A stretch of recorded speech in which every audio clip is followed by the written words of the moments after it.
Hi there, Sanmunani Molweni. Welcome to Fix Channel. If you're new here, please subscribe before the end of the video. If returning, thank you for love and support. I appreciate you. Tell us same is the same, but we guys ngafo ukukhuluma guys. Nenkinga yokuthi futhi ngibe namalimi. Kwamanye amavidiyo ngisuke ngidlala. Nayi inkinto. Kunzima ukuthi sikhole into esingayibonanga. Uma ngabe nomseleko abakabi nawo umembeso. Umembeso kaMangabe awukho kuthando nesithembu ngoba vele awukenzeki. uMakhwela noMseleko sebehlangene ngokwe-TV show uthando nesithembu noma uMseleko engamphosti kaningi kodwa ikhona nanengane. Bakhona-ke abakhuluma ku-social media basitshela ukuthi bawomakhelwane basemzumbe usekhona unumber 5 nengane futhi ikhona. Ngempela makufika i-TV show uyavela uMakhwela. Masiphela useason 8 kuyashiwo futhi ukuthi uMakhwela usethola ingane iyaveza futhi nepregnancy yakhe. Yinto esiyibonile le.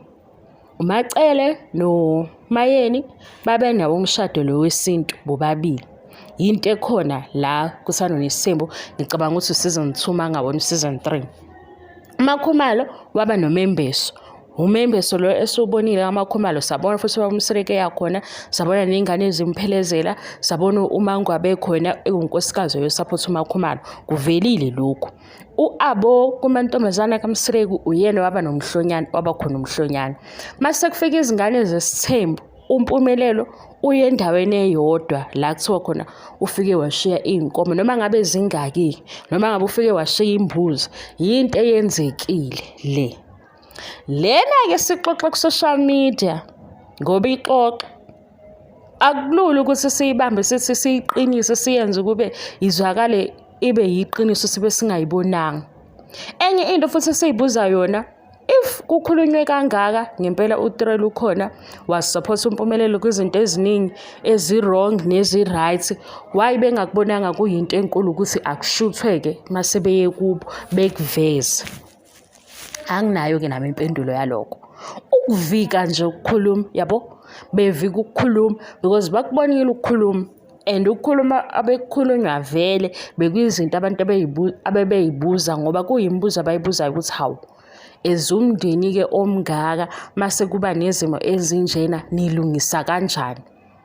Into esiyibonile kwi-TV show ne-episode ekhona esingakhomba ukuthi nansi i-episode ukuthi uSibindi ufikile kubuka amahle. Leyo ukuthi kuneringi evelile ku-social media, khona isikhathi la uTrel wayegqoke khona umhlonipho wayepheka kanje u-social media lowo. Ku-TV show ngingakubalela sabona ukuthi uMacele washada ngesintu noma yena washada okwesintu, kaMakhumalo benze umembeso, uMangabe umise ukuthi usalungisa indlu, kaMakhwela bakwazile ukufika bezoxoxa balobola, uAbo bamenzela umhlonyana. Angithi ngibale izinto eziyimicimbi. uAbo bamenzela umhlonyana, ka-Amahle bafike bakhuluma nabo.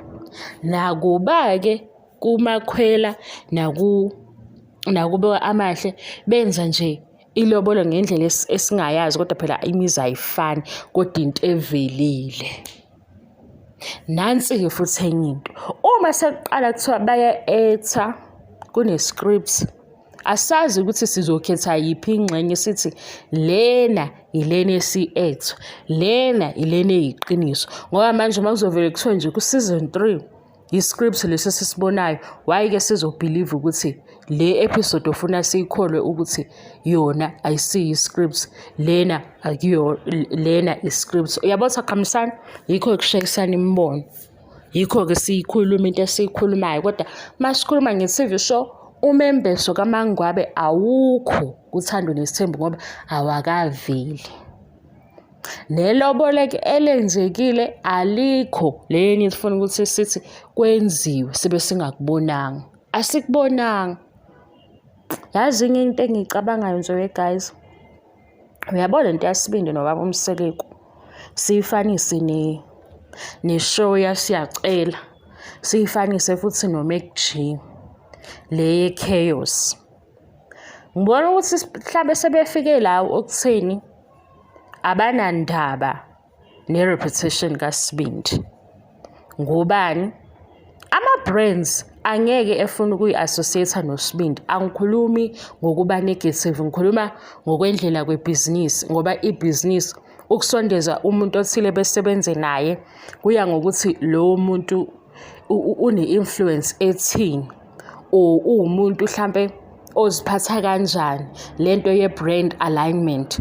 uSibindi ukhuluma kabi ngabantu besifazane, akahloniphi nangendlela yakhe futhi izinto azenzayo, nathi akuzona izinto esishayela ihlombe.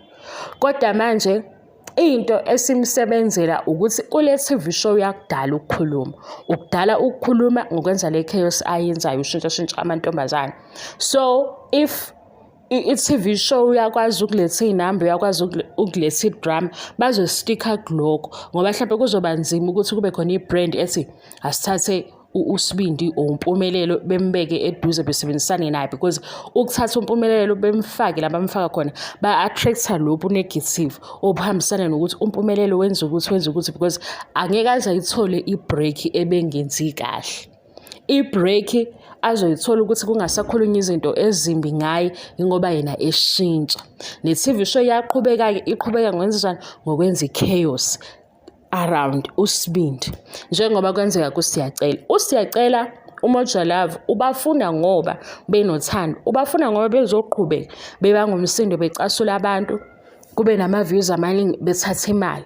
Bathi mayiphela ishow benze njani uthando, abapromote lutho.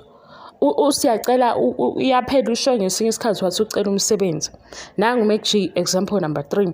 uMacG une-YouTube channel emile ngey'namba nama-supporters, kodwa uvele ekhulume noma yini, and ukhuluma ngendlela futhi ukuthi mhlampe akasabi ukuthi kuzothiwa lesi sponsor sesiyamshiya, ngoba uyazi ukuthi i-YouTube iyamsebenzela. NoSibindi-ke benomseleko, kwezomseleko uyena phela omenzisa le TV show.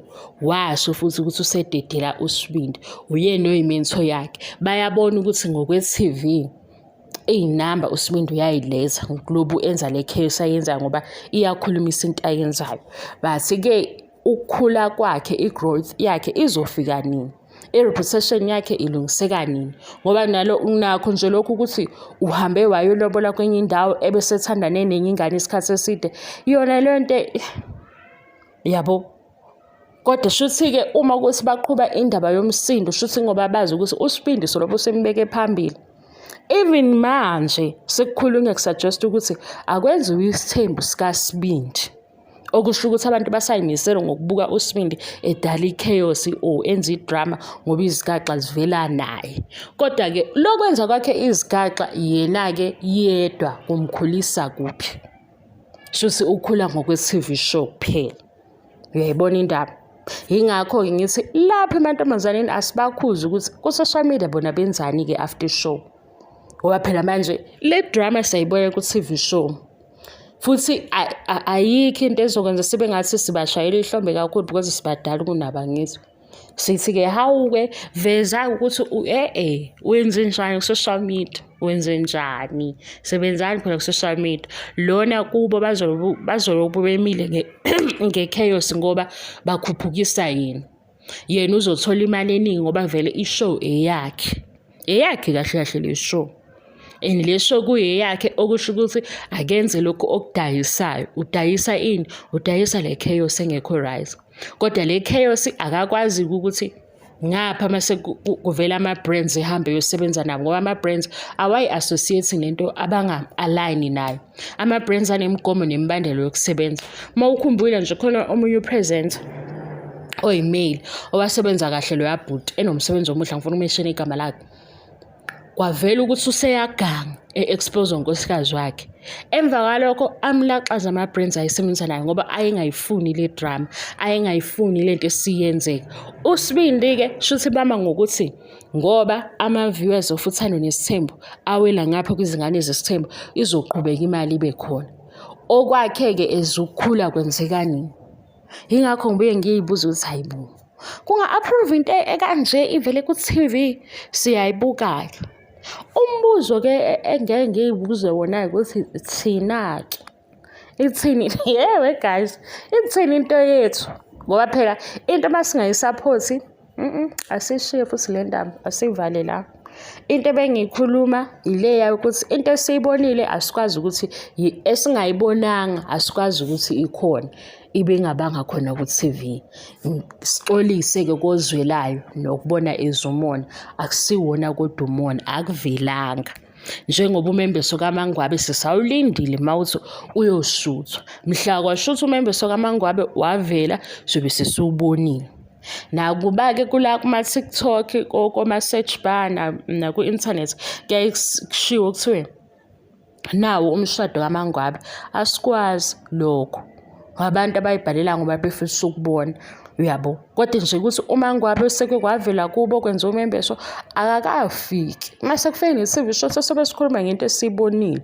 Why-ke mase kuwutirelo sesizothi ngempela i-Rustenburg yonke yakhuluma ithi kufikiwe kubo, akukho kuthando nesithembu, akukho kwizingane ezisithembu. Ne-ring ayigqokayo aphinde ayikhulume angesize sazi ngoba uSibindi akamkhiphelanga i-ring. Shuthi ubuye wayithola-ke after sebeshuthile asazi, yabo manje kuba sengathi sixoxe ingane kwaneyiningi. Sisafuna ukustika-ke kulento esiyibonile siqhubeke sixoxe ngayo.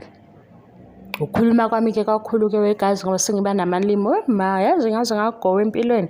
Sengiba namalimi manje mangikhuluma isikhathi esiningi sokwenza lama-video sengifica sengikhathele. Yingakho mase ngikhuluma ngixuba izinto eziningi. Into ebengiyisho ngiyayiphinda. Asikwazi ukuthi into esingayibonanga sithi ikhona ngoba isikhulunyiwe ku-social media. Eyakhulunywa sayibona eyamakhwela ngoba ukhona nengane ikhona. Sabona futhi ukuthi ingane le ifana noSinew okusho ukuthi ngempela eyababa uMseleki. Sabona futhi uMakhwela usondele eduze kwababa uMseleki. Sasithi ayisho ukuthi ikhona-ke into yabo, uyabo. Le enye hayi. Phela sawaqamba amanga thina mase sihleba kodwa amanye amanga sibuye sithi hayi bo. Hayi, ukuthi yazi enye into yini, asifuni ukumsiza kulobu dilulu bakhe. Sifuna ukumsiza kumabhizinisi. Sifuna ukumsiza kuma-paid partnership. Angazi wegazi nayibona yini lento. UTirelo une-potential yokuba big. Mayingastika kuleyo nto nje ku-social media. Le eyakhe noSibindi ayeke ibeke private. Angazi noma usemncane yini, usayingane kakhulu, akaboni ukuthi kahle une-potential yokuba big. Une-potential yokusebenza nama-brands amakhulu. EyaSibindi akayishiye private because le yaSibindi imlethela idrama, imlethela le khoyesi, imlethela le mibuzo emhlekisa ngabantu kodwa akafuniki. Uyithandela uSibindi and uyamthanda. Hayibo, uyamthanda bakwethu, uyamthanda uSibindi. Uyamthanda, uyamthanda. Hayi uyamthanda. Ngoba namanje ukubona ukuthi uyajabulela nje ukuthi ulobu ebuzwa ngoSibindi. Ayikho-ke phela inkinga ubaby dad wakhe, boyfriend yakhe, future husband kodwa siyabuka nje ukuthi awuntombazane. Uyabona ukuthi wena nazi izinto ziphambi kwakho. Awuthathela amathuba phambi kwakho, lona awuthandane naye private. Kancane kwi-live video uTirelo besethi angiwabuki nalawo ma-live video. Ngibona nje sengithola ukuthi hayibo ade sethi ku-live video bathe kubo, ku-live video uphika lokhu, ku-live video uvuma lokhu. Hey le ngane lapho une-potential yokuba big. Uyeza yena ngoba izinto ezinhle uyayithanda. And izinto ezinhle futhi uma esesebenza ngempela efocus kuzo zizobaningi. Hayi. Manje ade sithi abazali bakhe incwadi zikhona banqabile. Jiki abazali futhi sebethe akhambe kahle sebemvumelile. Hayi wegazi kodwa ningasihlebisi amanga, ningasihlebisi kamanga. Amanga sawaqamba nje ngesikhathi sethu. Hayi ukuthi nizosifunza amanga ngoba nizothini. Umona lo onikhulumisayo. Lento le othi iwumona awukuyilalele kahle uyilalelisise. Uyalalelisisa ukuthi abantu bathini. Ikhona i-potential ukuthi engaba mkhulu la ku-social media ngokwamabhizinisi, ngokwama-brands, ngokwama-paid partnerships angawatholi. Mayengake focus nje kutheni lokho kanzeka kwizingane zesithembu agcine khona lapho kwizingane zesithembu. Yena ku-social media uphithizela ngani. Hayi make wavela kwi-live video useyobuzwa. Uyazi laba abanabo ubusaziwayo bosaziwayo nabo bosaziwayo labo bakudala. angingabamenshini amagama. Labo saziwayo bakudala abayifuni imibuzo engaqondanga. Nje imibuzo ngophathina babo. Baya-connect-a nabantu ngezinye izinto kodwa nje imibuzo obonayo ukuthi hawu uyazi kufanele imibuzo nawo ihlelwe. Abanaso isikhathi soku-entertain-a lento ukuthi uthandana nobani kanjani kanjani. Laba-ke shuthi ngoba bethandane noSibindi kwaba ukuthi bavela nge-reality TV show sebeyostikha kuleyo nto. Kanti sasifuna leyo nto leyo beyigcine private bekhule la ku-social media njengosaziwayo njengoba nje osaziwayo uyabona ukuthi bamenywe ey'ndaweni ey'ningi babizwa kuma-events amaningi ngoba bevelele. Ngoba bequalify ukuba kulezo y'ndawo. Laba-ke bathandana noSibindi bafuna bona ukuyi-reducer begcine kuleyo ndawo ukuthi hey i-girlfriend kaSibindi, future wife kaSibindi kuphelele lapho. Hhayi lezi ngane lezi. Ngoba kancane nje uma kwathiwa ade sephendula into yokuthi ade uSibindi sengive ngiyibone leyo nto ngithi akayiboni i-potential yakhe. Sengikhulume kakhulu-ke sekuqalile-ke lokho. Bye. Wegaza-ke ningisizeni. Ngivele ngikhathale ntambama. Before bengikwazi ukuthi ngibhalansise izinto ngikwenzela ama-video a-YouTube. Manje senginokukhathala engasakuqondi.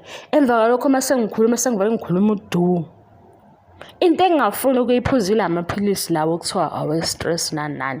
Ngiyasaba ukuphuza lawo maphilisi lawo. Ngiyasaba ukuphuza la maphilisi lawo okuthiwa akwenza urelax nani nani. Ngifuna nje umzimba wami ufunction ngendlela e-right. Manje akwenzeki lento iqhubeka isikhathi.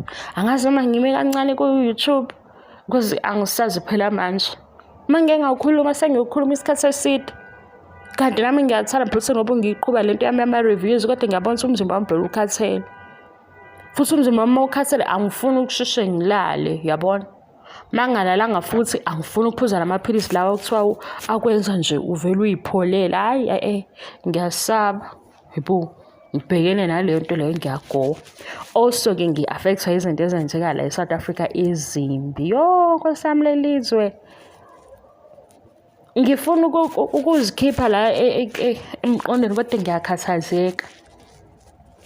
Hayibo usuku ngiyakhathazeka. Nawo social media nje. Futhi mangibuka lezi-ke lezi eziyamahlaya ngivele ngiyibona ngathi angikho serious. Hey kubi la eSouth Africa guys kubi. Usuthi uyabheka social media sekukhona isifo sebulewe. Iy'ngane sey'gwazene. Hayibo. And yeke ihlale ingakustress lento. Uma ubuka ukuthi izinto zishintsha kanjani, ububo benzakalayo la ezweni. Sikhula nezinto eziningi eziba wrong. Asazi futhi singempela izinto zizolunga yini. Nakho lokho kuyangikhathaza. Angazi noma kufanele ngifunde indlela yokudila nazo zonke lezi zinto. Ngixakiwe nje. Ngibuye-ke fanele ngize la ku-YouTube ngibe naleyo mudi leyo yokwenza ama-video lawo okuhleba ngibe kahle. Kuxatshane. Kanti mina ngingixabanise ngikhuluma nge-TV show, angingixabanisi ngikhuluma nge-TV show. Bye.